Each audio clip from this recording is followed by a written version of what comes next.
Now, The Hunt Palmer Show. Yes! I feel like I've been waiting for this my entire life. You're listening to The Hunt Palmer Show on 104.5 ESPN Baton Rouge. Jolly good fun. Jolly good. Locking down the middle of the day. America's favorite daytime fun show. Live from the Raising Cane's studio. This is Hunt Palmer.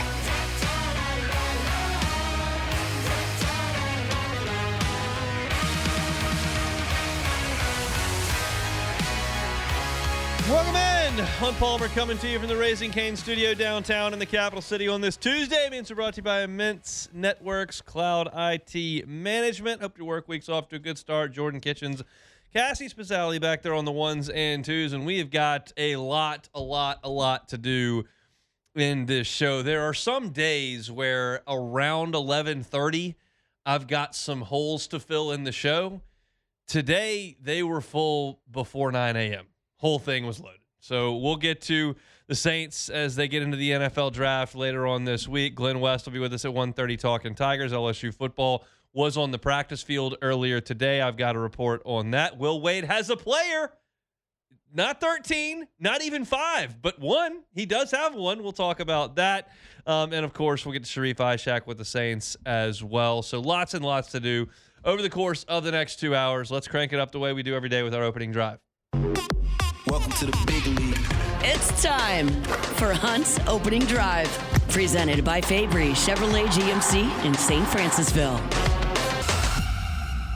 23 hours ago, I gave you, I wouldn't call it a speech.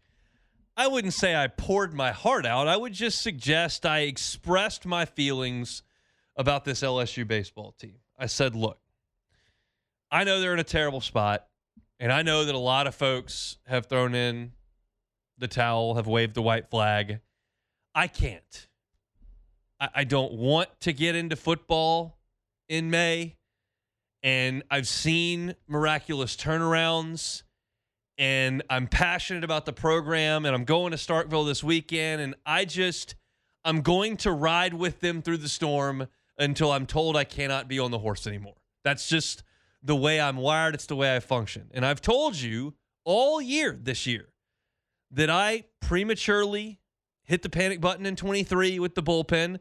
Nobody really remembers the bullpen disasters in March and April now because they ended up being so good and winning the national title. I prematurely gave up in 24. I said, there's no way they can get to the NCAA tournament. They're 3-12. And they got there. And I told you, I'm here to ride, and it's the only way I know how to do it. And that was 23 hours ago. And so I'll tell you that my emotions have changed in that 23 hours. And it's because of the injury news that we got yesterday and into today, depending on when the word got to you. Yesterday on Jay Johnson's Coach's Show with Chris Blair at TJ Ribbs, he said Cooper Moore's going to miss the rest of the year. And I had heard yesterday afternoon that Jake Brown wasn't going to play anymore either. Now, I'm not going to just report and tweet things from the rumor mill. We're going to have to make sure we can nail that down. But we did. Matt had it at LouisianaSports.net, and that story's out. If you've been working for the last 4 hours and aren't aware of what's happened, Jake Brown has a hamate bone fracture. It's going to require surgery, and he will not play for LSU anymore this year. And that essentially means he will not play again for LSU. So now, two of the main reasons I told you yesterday that I was going to keep a shred of optimism are gone. I told you yesterday that Jake Brown's good. As part of the group, like Derek Curiel's good. Stephen Milam, good player. William Schmidt, Case and Evans, talented guys. And you can get Cooper Moore back, and he can occupy maybe 9 outs, and then maybe 12 outs, and maybe 15 outs, and that helps your bullpen, which is pitched a little bit better. And, I wasn't convicted in my argument that LSU was going to turn this around. I just told you I'm going to blindly ride it until I can't anymore. Well, when you tell me that Cooper Moore cannot come back, and LSU has gotten awful starts in all 4 of his absences in SEC play, and you tell me that your most productive hitter is gone, well, that changes my emotional feeling. I'm going to get in the car on Friday early, and I'm going to drive to Starkville, Mississippi. And I'll be honest with you, I know myself, I'm going to be really excited to do that. The college baseball nerd in me is excited to see that stadium for the first time since it's renovated. I have not been there to that stadium since 2013. I'm excited to see that. And LSU is going to go out there and play some baseball on Friday night. And I'll be excited to watch that. But my hope of them turning this around and doing something worthwhile over the next 5 weeks is lost. My hope is lost. I'm going to watch every pitch of it. But they're not going to be able to do any more emotional damage to me. I'm just telling you where I am emotionally. Like, I was miserable watching this weekend. That's how I felt about it. I was miserable watching A&M outclass LSU. If LSU goes to Starkville and gets swept, I will not feel the same way. I've kind of resigned myself to that. And that's an awful feeling. This is the third consecutive major sport, all in this academic year, that have face planted and created essentially, and I use air quotes here, meaningless games down the stretch. That's a hard pill to swallow. And I'm right there swallowing it with all of you. And I know there is a significant portion of you all that are very, very capable of just like hammering the table and going, football season, feed me, baby, lane train, let's go. Like, I'm not wired like that. I can't do it in April, sorry. I'm happy to go cover the spring practice. I was there this morning. Weather was a delight. I watched the QBs throw a little bit. Witt was out there working. We'll talk about it. I'm good paying attention, but I want my emotional investment this time of the year knee deep in baseball. I want regional projections. I want to know what's going on in the ACC. I want national seeds. I want bubble talking. I want all of that. And it just, in my estimation, we're just not going to get it. So what does this mean for this season, and what does this mean for next season? I'll tell you. For this season, obviously, you haven't had Cooper Moore for a month. You know how that looks. Zach Cowan probably gets a go in that last spot. If he doesn't pitch in the first two games, they've got some options. Maybe Marcos Paz gets things started. I would suggest if you haven't used Devin Sheeran in the first two games against Mississippi State, throw him out there for 70 pitches to start the game on Sunday. Fine by me. They've already been doing that, so that's not anything new. The big news on Moore is that Jay Johnson said on his coach's show that he was able to receive a medical red shirt. Keep in mind, he did pitch 6 weeks into the season, but he only pitched in 6 games.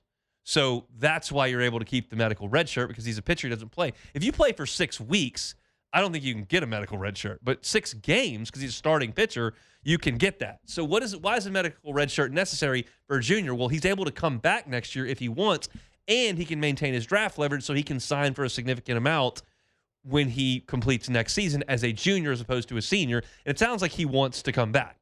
And that's a great thing, because I think Cooper Moore is a good college pitcher. I think Cooper Moore on a Sunday is a great SEC option. I mean, we've seen some really talented Sunday options over the last few years. Sunday's not quite what it was 10 years ago. 10 years ago, Sunday guys threw 88 miles an hour and were 5'10". It just wasn't a talented lot of pitchers 10 years ago on Sundays. It is now.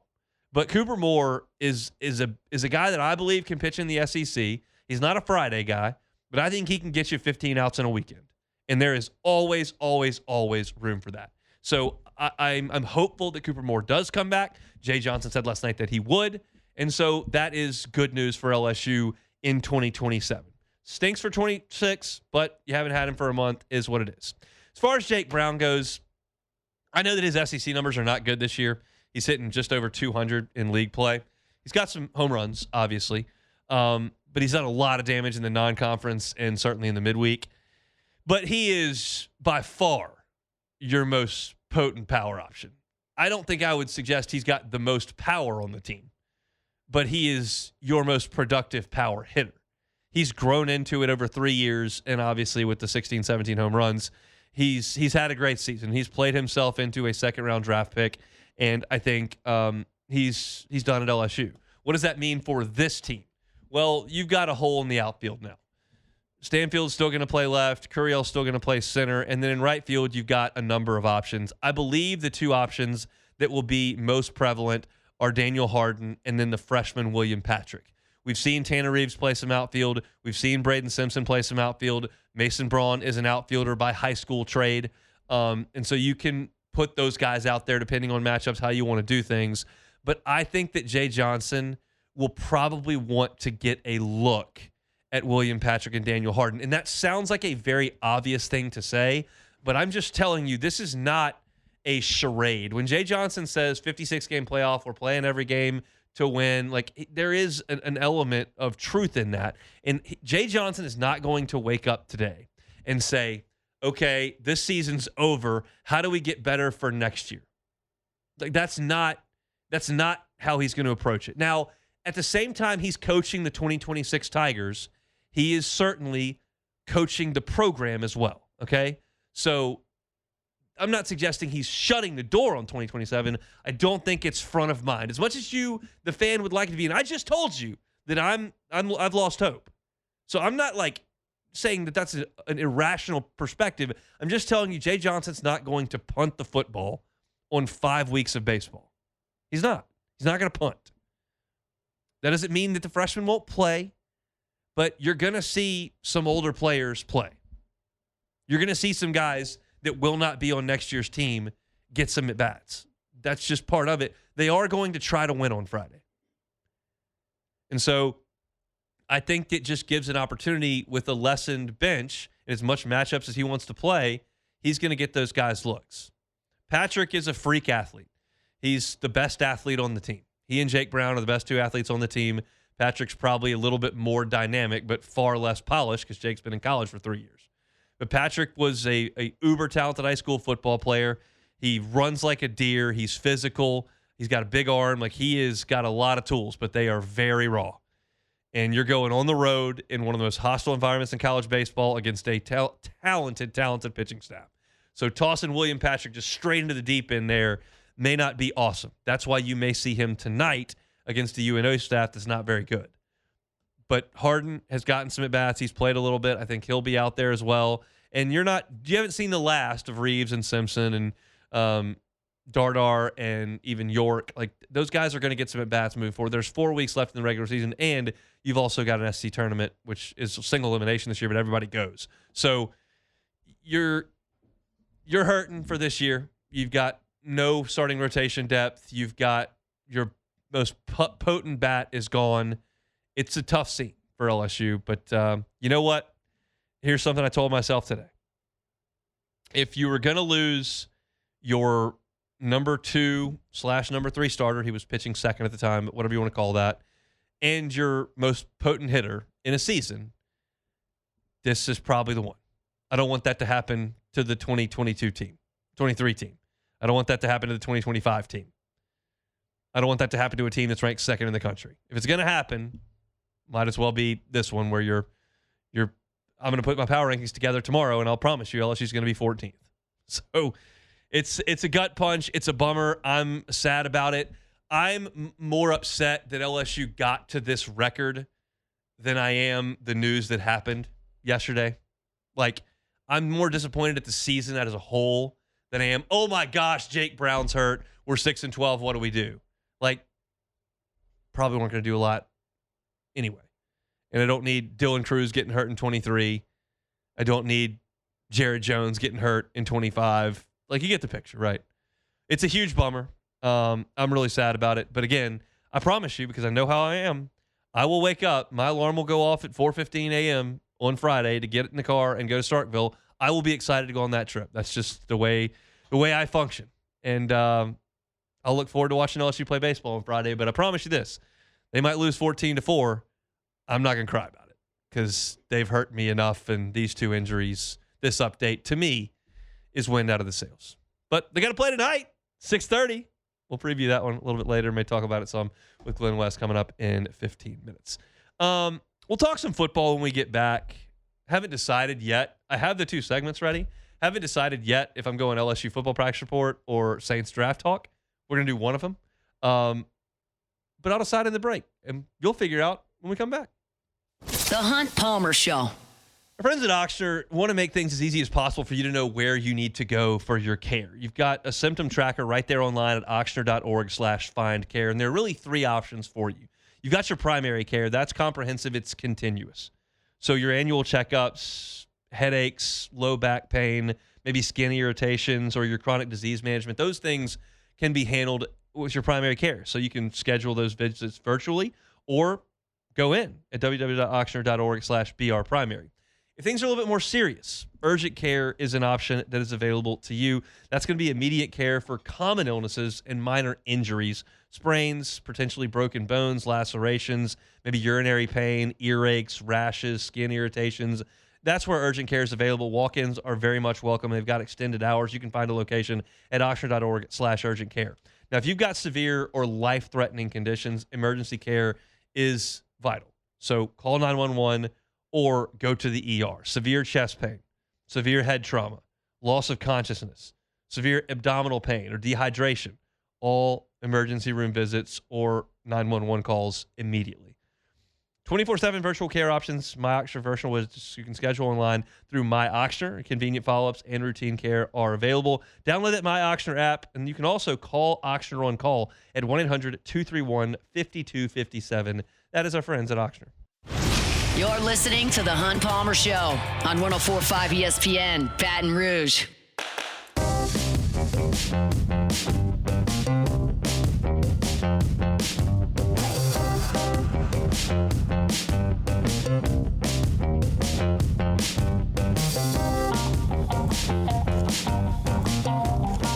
Our Tuesday show is always brought to you by Immense Networks Cloud IT Management. I want to remind you about the Highland Insurance Group. They're online at highlandig.com, highlandig.com. I tell you about property and casualty all the time, and they're certainly happy to help you with that over at the Highland Insurance Group. But don't forget, they are very, very happy to help you with your employee benefits as well.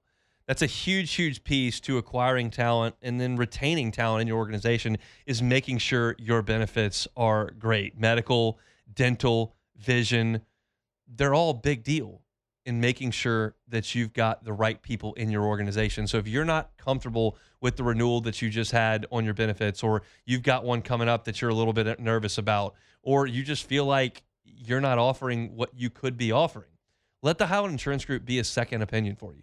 Let them take a look at what you're offering your employees and see what they can do to better that, whether that's by the actual benefits themselves or in terms of premium. They're happy to help. It's the Highland Insurance Group. Check them out for your health care, dental, vision, those group and employee benefits. They are here to help. They're online at highlandig.com, highlandig.com. All right, we're inching closer and closer to the NFL draft. First round coming up on Thursday from Pittsburgh. And I kind of mapped out how I wanted this draft week to go from our perspective on how to lead up to it. Because, it feels like we've been ramping up to this for 6 weeks, okay? And so with 4 days this week before that first pick, I kind of mapped it out. And yesterday I talked about a dream scenario, which I think would be trading back for New Orleans. I also suggested it was just ridiculously unlikely based on Mickey Loomis's track record.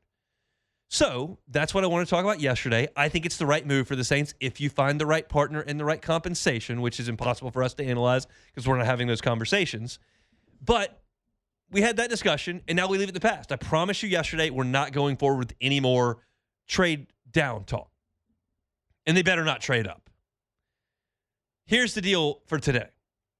It'll be my Hunt Palmer's wish list 1 through 5 in order of realistic selections for New Orleans at that spot.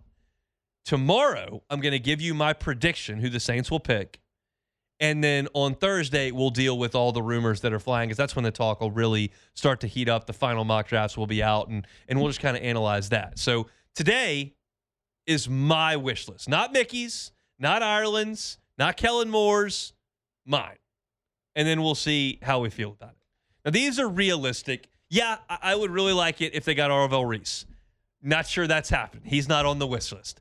We're looking at more realistic options. And the way that I have approached this, and I've been transparent about this the whole time, I'm not a scout, okay? I'm just assessing the Saints roster and the plan. I'm not here to tell you this guy's better than that guy. Like, that's not really my corner of the store. But based on the Saints roster, where they're picking, the players thought to potentially be available, and no question, 2 or 3 of these guys may not be available. But this is my wish list for the Saints at 8. It starts with a player at a position that is very difficult to come by. That's why he is at the top of my list. I don't think the Saints are picking in the top 8 next year. I think it's hard to sign these guys in free agency. They rarely come available. This may be your shot at this position. He may be an all-pro. He may not be a super impactful player. I'm aware of his flaws. However, at that position, which will be a position of need for the Saints moving forward, the top of my wish list for the Saints is Ruben Bain from Miami. I get it. He's not tall. His arms are short. Got it. But he is extremely physical. He is extremely strong. He was massively productive at the highest level of college football. And I think could be a nice fit opposite Chase Young with Carl Granderson. And that would be the end of Cam Jordan, I think, in New Orleans, should they make that pick. He's the top of my list because of the position he plays. Where else are you going to get a game-changing edge rusher? They're hard to come by. This is your chance. He's number 1 on my wish list. Second, this may surprise some people, maybe not, but we haven't talked as much about this fit. But this is also a massive position of need for New Orleans, in my opinion. And it's a talent upgrade, in my opinion. And it's a guy that could anchor this spot for 6-7 years. Number 2 on my wish list is Mansour Delane from LSU. I don't have the unwavering confidence in New Orleans' number 1 corner spot. I think the 2 guys that you've got out there right now are 2s or potentially 3s. So, yeah, Kool-Aid, high draft pick, 5-star recruit, Bama. Quincy Riley, like, nice first year. But I feel like Delane might be a 1. And if you make him a 1, I think the other 2 guys that are already on your roster become more stable in their spot as 2 and 3, as 2 and nickel. Number 2 on my wish list, Mansour Delane from LSU. Number 3 is a position that we feel like the Saints are definitely going to address in the first 2 picks. And the reason he's 3rd on my list is because I think the other 2 positions are tougher to come by. I believe wide receiver to be a little bit more easy to access. Maybe you can take him 1 in the 2nd round that does what you need. But I think the most game-changing wide receiver potentially in this draft, there's risk, no doubt. But there's also huge upside as Jordan Tyson. He is number 3 on my wish list. I just like the size. I like the leaping ability. I'm aware of the hamstring issues, but he's a different player than Chris Olave, and he might be the explosive dude who breaks in on the scene and becomes a stud that knocks Olave down to one of the better 2s in the NFL, and then you've got Vele and that complimentary group with Polk behind him, and it just all of a sudden makes that wide receiver group look a little bit more balanced and lined up closer to the top of the league than closer to the bottom of the league. And last year at this time, when you looked at it, you were closer to the bottom of the league in terms of your 1, 2, 3. Tyson, I think, gives you upside. I like him at number 3 on my wish list. So that's Ruben Bain 1, Mansour Delane 2, Jordan Tyson 3. This guy's number 4 on my wish list, not because I think that the 3 guys ahead of him are better players than him per se. It's because of the position, and it's a Saints fit thing. It's Caleb Downs. If the Saints took Caleb Downs, I would think that was a great pick and that you got a great football player who I think has a great chance to make Pro Bowls. But at safety, when you've got some youth at safety, you've got some money invested at safety, I feel like there are other places that you need to address. And if you take a safety in round 1, you still, to me, have a need at corner, have a need at rusher, and have a need at wide receiver, and you haven't addressed any of those, and now you have to wait until the 2nd round. I don't love that strategy as much. This has less to do with the player than it does the strategy. So again, it wouldn't be a bad pick. It would just be one that I don't think was the best fit at the time in terms of positional need. So that's Bain at 1, Mansour Delane at 2, Jordan Tyson at 3, Caleb Downs at 4. And then at number 5, I think my second favorite wide receiver at this spot is Carnell Tate. I like Carnell Tate's route running. I like his hands. I like his consistency. I like his college production. I think he fits in. I don't think he has the upside of Jordan Tyson. I don't think he's as good an athlete. He did make big plays, no doubt. He was a vertical threat for Ohio State Ohio State's got better players than just about everybody that they play with. Play against, I should say. He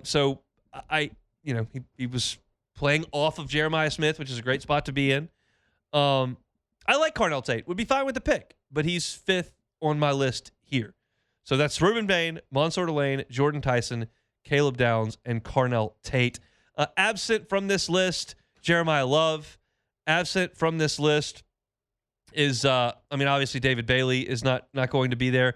Absent from this list is Mekhi Lemon. Absent from this list are some of the other names that have been mocked to the Saints. But I feel pretty good about it, 1 through 5. Jordan, what do you think? I'm just conflicted at this point. I just need to draft this. Come on, man. It's just too much. Every day is like, if this guy goes to the Saints, I will take him. Like, it's just so, like you said, there's 5 guys you can realistically name right now that at pick number 8, any one of those 5, the Saints take at 8, I'm happy with. And I hate being in that position. I'm used to just being like, well, hey, we need a tackle, we're going to take a tackle. To get a Fuaga, get a Kelvin Banks and all this. But at this point, I just need Thursday to come on. What are the odds the Saints' 8th pick is not on that list? That would be, wow. I mean, so that means it would be like offensive lineman. The odds, I would say there would be Mekhi Lemon? I said that'd be super low. If Tyson and if Tater up there, you go Lemon, that would be the shock of the draft. I would say it's super low. I think we can realistically say out of those 5, it will be one of those players. And out of those 5, I don't have an issue with any one of those 5. And it's like any day I wake up, I'm like, I can see Caleb Downs, or I can see Jordan Tyson. I can see Tate. I just need Thursday to get here, man. That's all I need. It's coming. We've been saying that for 3 weeks, though. We got it all mapped out. It'll be here before we know it. Take a time out. Come back and talk Tigers with Glen West next. The Hunt Palmer Show. Boudreaux's Electrical Services. Boudreaux's Electrical Services. Need that Generac home standby generator? Got to call Neil and Melissa. They've been running Boudreaux's Electrical for 40 years. Family owned and operated for 40 years. Here in South Louisiana, we like to do business with locals. And that's not just because it's a sentimental thing. There's some of that, but it's not the reason. The reason is because the local businesses know how to cater to and provide the customer service that you're used to down here with Southern Hospitality. If you buy that Generac home standby generator from the big box store, do you ever hear from them again? What happens if there's a mechanical breakdown? Do you even know about it? You will with Boudreaux's Electrical because they monitor their generators. And if there is a mechanical problem, they send out a local team to come deal with it. And they make sure that when that power goes out, which happens in this part of the world a lot, we're getting into the summer months. You know what that means. It's time to get that Generac home standby generator put in so you don't deal with power outages all summer long. You can find them online at boudreauxelectrical.com or give them a call. There's 2 numbers. The first one has been there for a long, long time. 985-397-1562. That's 985-397-1562 or 225-300-9389 in Gonzales. That's my friends at Boudreaux's Electrical. You're listening to The Hunt Palmer Show on 104.5 ESPN, Baton Rouge.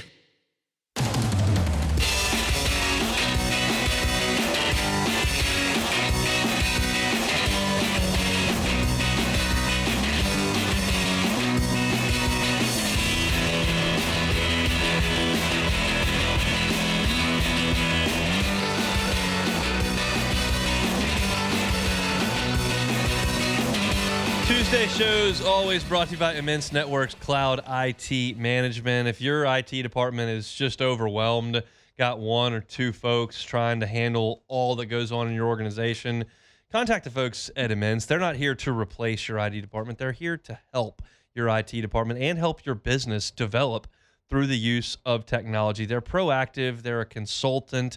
They're here to help guide you with IT. If you're not aware of something that could be wrong in your IT department, Immense monitors that 24 hours a day, 7 days a week, and they can make sure that things are running smoothly so that you can do the things that you want to do. Of course, they've got experts in QuickBooks and Salesforce and other CRMs, and yes, they can do some break and fix work, but really they're here to help guide you and to assist your IT department. So if you're not happy with your current IT situation, check them out at immense.net. It's immense.net. They bring you our Tuesday shows each and every week. Let's go to the jimsfarms.net phone lines. Glen West, senior writer, go 24/7 with us on Tuesdays. Glenn, how are you? Doing all right, Hunt. How about yourself? You really want that answer? Well, you told me a little bit earlier today, exactly. so I kind of know. But, exactly. We're all kind kind of in the same boat, I guess. I mean, how surprised would you have been if I told you after week 2 in Jacksonville that this is where we were sitting from a baseball perspective? Yeah, I'd be pretty surprised. I mean, that was a team, 2 weeks in that looked to be clicking on all cylinders, and really that next weekend it just kind of started to crumble. And they just, I think for the first week or two there, we were like, all right, maybe this is just a down stretch of the season. Maybe this team is just, hitting their worst spot of the year early. And then it just continued to happen. And, this is just kind of the team that we're left with here, I guess, 2 months into it. It is. What's your hope level for the next 4 weeks for this team, not the program, for this version of LSU? Yeah, I think for me, and I'll just kind of go off of what Coach Johnson was saying on Friday. Like I think the next 4 weeks are going to be really important for the young guys. Like I think we've reached that point, and particularly now with the news of Jake Brown being out for the year, shutting Cooper Moore down. I'm not saying that you go out there and you just don't play your best players or don't play your best veterans just because, you want to get the younger guys some more looks. But I do think that you'll start to see some more, and we started to see it this last weekend, and just how much involved you're going to get guys like Marcos Paz and Reagan Ricken on the mound, and some of these guys you could be getting back next year in the field. Guys like maybe a William Patrick now can maybe slide into the outfield and get some increased looks. Mason Braun and Omar Sterna and Tate Beatty. I think to be honest, we're looking at a team right now that has to be playing for the future and not really as much playing for this season. And that's just kind of where they are. That's kind of where they are. That's kind of what Coach Johnson laid out to us on Friday there. And I think you're going to see that reflected here in kind of the last 4 weeks of the season in terms of who's plays and who's getting all the opportunities. On the mound, how would you characterize Kason Evans and William Schmidt's seasons? I think they've been just hard to figure out because we see the talent. Like the consistency has been the major element there with both of them. I think Schmidt, at least early on in the season, showed you that he'd taken some real steps there in terms of being able to pitch himself out of trouble. The last couple weeks he's been hit pretty hard and hit around pretty much by both of these previous two teams that they've played. Kason, I think, is a little bit more of a different case for me because I think that once he's been able to settle into the majority of his outings, he's been really good. Like, I think there have been times where he's looked like he wouldn't be able to get past the second or third inning, and then you look up and he's thrown 6 innings, and it's like, how did he get through that and just kind of settle in there? And I think that they are two pitchers with immense talent that are learning how to have success in the SEC as starters, and it's been a little bit of a bumpy ride. And, it's just not – I think not all development is linear. Not all development is going to be like Cade Anderson or like Anthony Ianson or like what we saw, guys like Luke Holman and Gage Jump have. I think that these are two guys that have all the talent in the world, but are just learning how to be consistent starters in the SEC. And it's just taken them a little bit of probably a little longer than they were hoping and LSU was hoping, but I still think that they are two huge pieces for the future of this program, and you're going to continue to see them rolled out here over the next month. Yeah, that's kind of the next piece with Kason and William is like, what are they for the next month and what are they next year? And if they're markedly improved, it's a phenomenal foundation for LSU baseball. If they're the same as they are right now, well, LSU doesn't win many of their starts.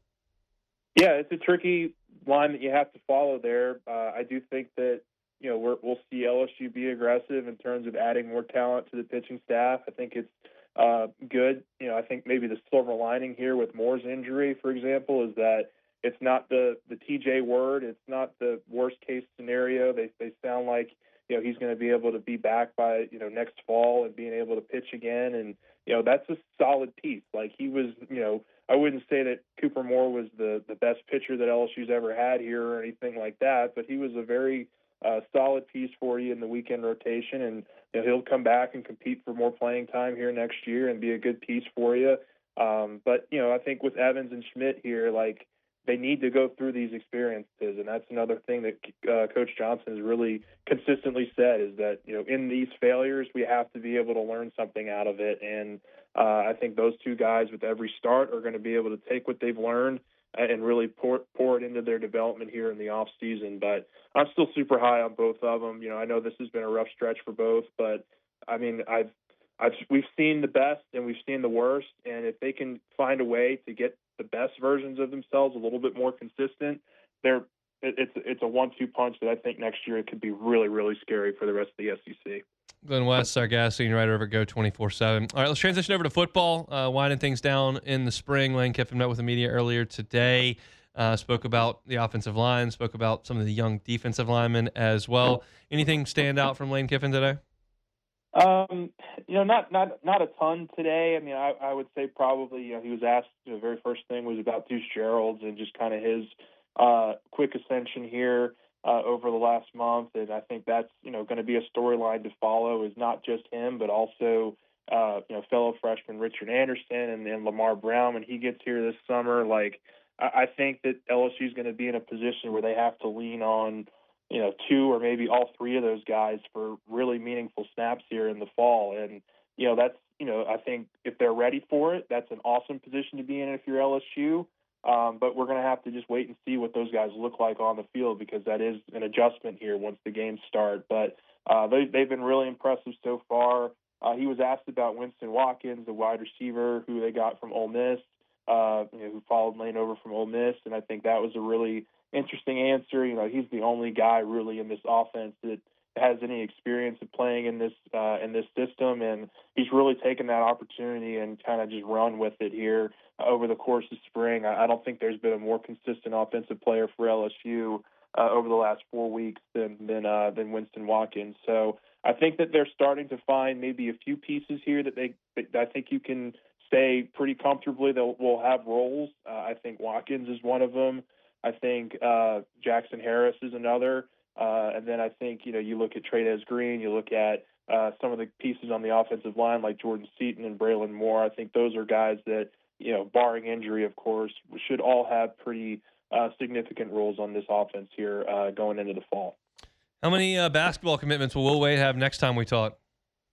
I hope that yesterday opened up the floodgates a little bit, because, I must admit, I was as much of a just waiting for it to happen, but also at the same time being like, okay, these names are starting to fall off the board here pretty quickly with the transfer portal. But there's still some really good players out there that LSU's been in on from the get-go who haven't made their decisions yet, and we'll be keeping a close eye on them. But yesterday was a good start by getting Diabate over from Kentucky. He's a really long wing, defensive-minded wing, physical. I think it's going to be, a great fit, and a guy who's played in the NCAA tournament now for 3 straight years to start his career. So good start there, but certainly a lot more work to go.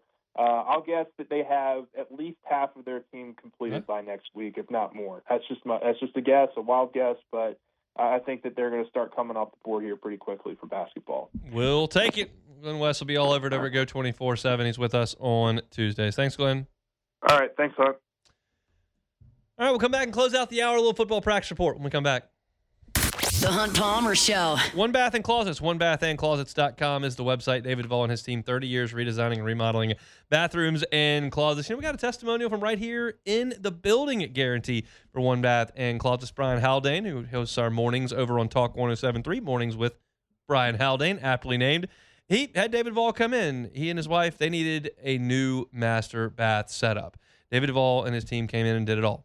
They managed to put in new vanity that had 2 sinks instead of 1 and transformed that bathroom in the Haldane house. And they've been thrilled ever since. If you're looking for a bathroom project, no matter how big or how small it may be, David Duvall and his team are happy to help you. Maybe it's a tub to shower conversion. Maybe you're talking about taking out a shower and making that into a linen closet, then turning the tub into a shower. You need flooring. You need the plumbing situation taken care of. And, of course, maybe a vanity. They can do it all at One Bath and Closets. You make one phone call to one contractor. It's One Bath and Closets. They get it done. Get that free consultation at onebathandclosets.com. Check them out online, onebathandclosets.com. You're listening to The Hunt Palmer Show on 104.5 ESPN, Baton Rouge.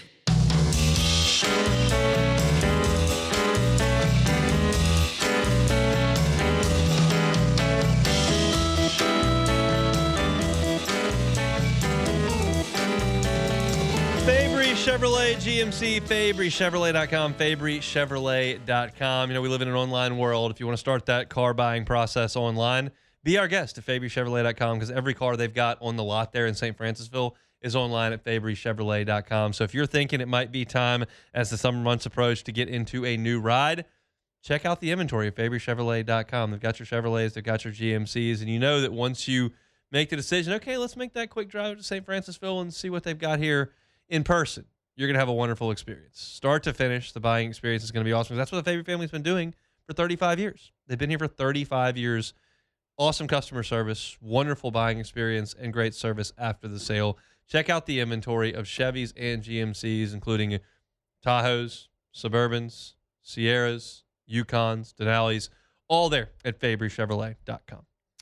All right, I was out at the LSU practice field earlier this morning, and 9:50 start up for Lane Kiffin's crew, and I knew that I wasn't going to be there the whole time. Had to get to a quick lunch, so I was just going to do a little bit more watching with my eyes for things that caught my eye, as opposed to charting plays. I didn't see any 11-on-11 plays, just kind of things that caught my eye out there today.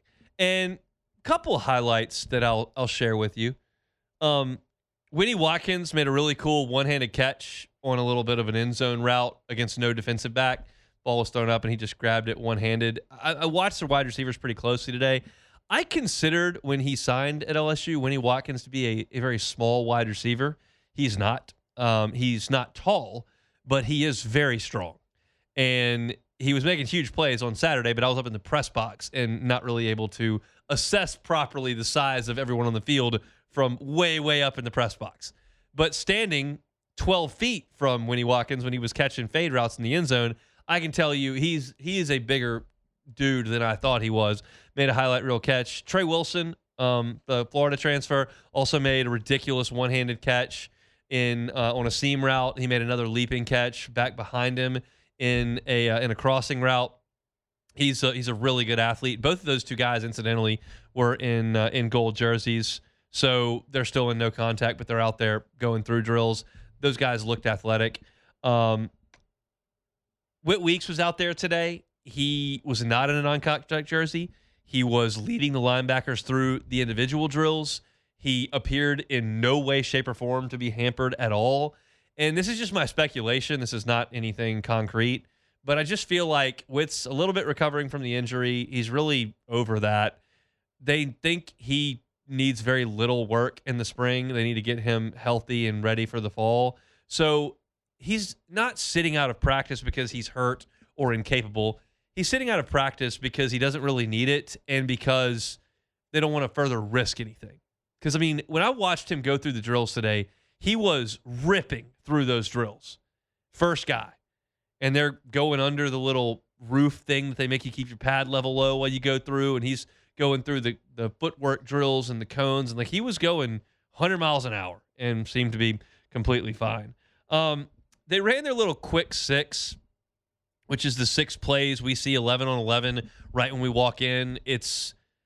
I would call it like a 75% walkthrough. Nobody's tackling anybody. I wouldn't suggest the linemen are firing off the ball on every play. They are lined up properly. The defense is out there. They're hitting shoulder pads and helmets, but it's at like 70-75% speed. It's just to get the blood moving a little bit. It's for timing on the offense, for the defense to make sure their assignment is right and they don't blow a coverage on it, but they're not pursuing the ball or tackling or anything. But there were 6 plays run by the first team offense with Huson Longstreet as the quarterback.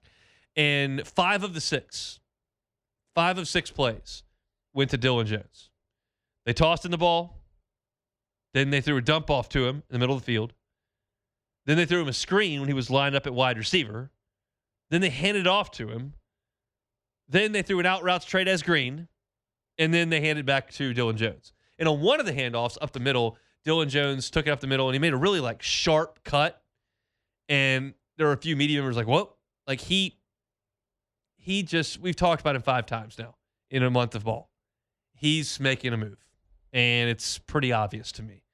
And for the first team to go out there and for 5 of the 6 snaps to be to him, I think that says something. Because Lane Kiffin went as far 2 weeks ago at the scrimmage to calling it the depth chart that Bo Bordelon had been inserted in at left guard. and he's never left that spot. And I just think Dylan Jones running with the ones is pretty indicative of where he is. So one of the guys that was not running with the ones was Sam Levitt. He was out there. He was in his shoulder pads, in his helmet, but just not doing anything. And I watched those quarterback wide receiver drills today, and Charlie Weiss Jr. runs the whole thing. Lane Kiffin kind of stands at a distance. He's got a note, like a note card that he takes a note on every once in a while, but he just kind of stands back and watches. Every once in a while, he jogs to a different station, but he's not doing a lot of active coaching out there when we're out there.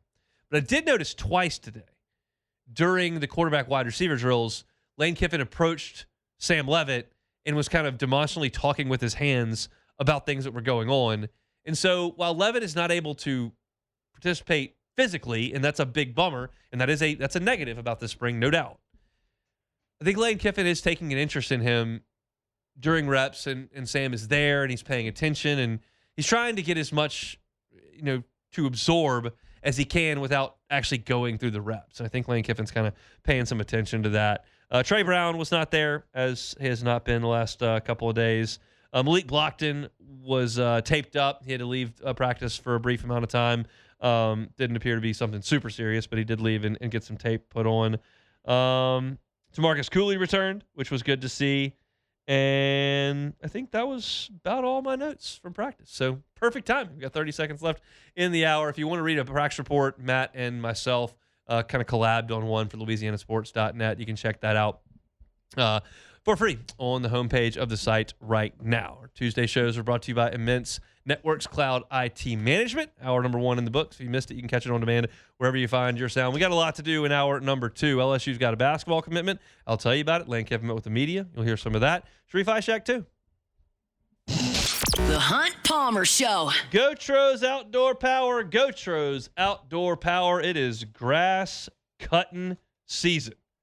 It is. It's hot, and that grass is going to be growing from now through October. So if you need a new piece of machinery to help cut that grass, Gotros Outdoor Power should be your first and only stop. 2 great locations. One, Baton Rouge on Airline Highway. Tons of inventory there. Or in Gonzales, where they've got a great location as well. If you need that equipment delivered on a trailer because you don't have a trailer, they got you covered. That's why you don't buy from the big box stores. You buy from the family-owned and operated business at Gotros Outdoor Power. They've been running things for 22 years. Hustler, National Dealer of the Year, 2 of the last 3 years, plus the biggest parts inventory in the state by far. So if you're looking for a new zero-turn mower to cut your grass, to manage your property, Gotros Outdoor Power. Find them online. It's GotrosOnline.com. GotrosOnline.com.